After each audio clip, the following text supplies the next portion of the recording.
Good morning students. Myself Aishwarya Maheshwari. I am a teacher of Future Leader School. जैसा कि अच्छा बात करते हैं आपके घर पर, ठीक है? आपके घर पे क्या होता है, आपकी मम्मा आपसे बोलती है कि आपको ये काम करना है, ठीक है? क्या आप वो काम तुरंत कर लेते हो? हम सब बच्चे कोशिश करते हैं कि नहीं करना पड़े, भाग जाते हैं, हम खेलने भाग जाते हैं, कभी कुछ काम हम सो जाते हैं, कभी हम ये भी करते हैं। तो ऐसे ही ना, अब आप वहाँ से भाग जाते हो, लेकिन अगर बात लड़ने की, अब भाई तो लड़ने तैयार हो जाते हो, ठीक है? कि भाई हम अधिकारी हमें ही चाहिए, तो आप कर्तव्य में क्यों रुक जाते हो, ठीक है? सेम यही प्रॉब्लम आई थी हमारे संविधान के साथ या हम लोग के साथ, जब हमारी इमरजेंसी लगी थी, नेशनल इमरजेंसी, आपातकालीन स्थिति आई थी हमारे भारत में 1976 में, ठीक है, 1976 में। तो क्या हुआ था, हमारी जो प्रधानमंत्री साहिबा थी इंदिरा गांधी, उनको ऐसा लगा कि हमारे यहाँ के देश के जो लोग हैं वो अपने अधिकारों के लड़ने में तुरंत तैयार हो जाते हैं। क्या आपको ये पता है देश में क्या कर्तव्य है?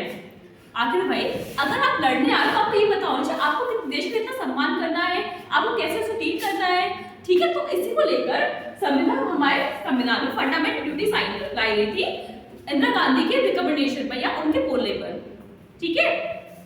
चलिए एक उदाहरण समझते हैं, ठीक है? अगर आपको क्लास चलिए, मान लीजिए क्लास में आपका फ्रेंड बैठा हुआ है, ठीक है? अगर वो आपको परेशान कर रहा है तो आप चाहोगे वो आपको परेशान ना करे। दो ऑप्शन होते हैं, तो आप उससे लाइनर शुरू कर दो, या आप चाहोगे तो आपको सहपाठी को परेशान ना करे, तो आप कंप्लीट करते हो। तो वहां पे अगर आप बात कर रहे हो चाहते हो परेशान ना करे वो व्यक्ति, तो आपकी बात कर्तव्य है, आपकी ड्यूटी बनती है कि आप अपने सहपाठी को परेशान ना करो, तभी तो वो आपको परेशान नहीं करेगा, वरना वो भी आपको परेशान करेगा, ठीक है? ये तो हो गया कर्तव्य के बारे में, ठीक है? एक बार हमने पढ़ा था इससे पहले अधिकार, जिससे हमारा संविधान था उसमें हमारा अधिकार बारे दे रखा था, इसका जिक्र था मौलिक अधिकार, फंडामेंटल राइट्स डिफाइंड है कॉन्स्टिट्यूशन में, लेकिन फंडामेंटल ड्यूटीज का कांसेप्ट ही नहीं था।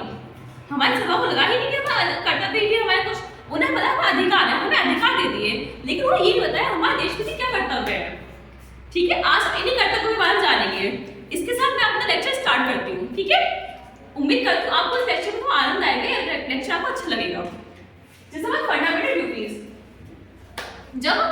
जैसे हमने देखा हमने एक अच्छा सीखी है, ये हमें जानते हैं कि अगर हमें सामने पर्सन को अच्छा लग रही है, जैसे हमारे पास एक उदाहरण लेते हैं, क्लास में हम पढ़ रहे हैं, अगर हमारे सामने पढ़ा हुआ एक व्यक्ति का ये हमारे बड़ा सेपरेट राइटिंग अच्छा है, हम उस राइटिंग कॉपी करने की कोशिश करते हैं। अगर कोई बच्चा कोई लेटर अच्छा बनाता है, हम उस लेटर कॉपी करने की कोशिश करते हैं। सेम ऐसे संविधान ने किया, उनको आइडिया चला था ड्यूटीज का कि भैया हमारे संविधान में ये हमारे लोगों को, हमें भारतीयों को पता होना चाहिए उनकी हमारे देश के प्रति क्या कर्तव्य है, ठीक है? तो उसको लेकर ये ड्यूटीज को इंट्रोड्यूस किया गया। ये हमारे 42nd कॉन्स्टिट्यूशन अमेंडमेंट 1976 में इंट्रोड्यूस की गई थी स्वराज स्टेट कमेटी द्वारा। रिकमेंड की इंदिरा गांधी जी ने आदेश दिया कि भाई हमारे देश के नागरिक बताओ उनकी कुछ कर्तव्य देश के प्रति, उस पर एक कमेटी बनाई गई, ठीक है? इसमें इस कमेटी को वर्क किया। उसके बाद हमारे ड्यूटीज को इंट्रोड्यूस किया गया।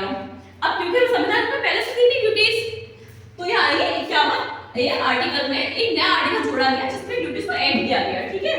और इसका जो आइडिया था, ये आइडिया इंदिरा गांधी जी को आया था रशिया का कॉन्स्टिट्यूशन देख के, रूस का कॉन्स्टिट्यूशन, वहां से उन्होंने आइडिया लिया, अडॉप्ट किया। जब हम अच्छाई को अपने लेने की कोशिश करते ना, ऐसे उन्होंने इस आइडिया को वहां से अडॉप्ट किया, ठीक है? हमारे कॉन्स्टिट्यूशन में जब 1976 में ड्यूटीज इंट्रोड्यूस की गई थी या मौलिक कर्तव्य बताए गए थे, तब केवल 8 कर्तव्य दिए गए थे, केवल 8, ठीक है? लेकिन बाद में 3 कर्तव्य और ऐड कर दिए गए। हमारे अभी करंट में टोटल 11 फंडामेंटल ड्यूटीज हैं, 11 फंडामेंटल ड्यूटीज, ठीक है?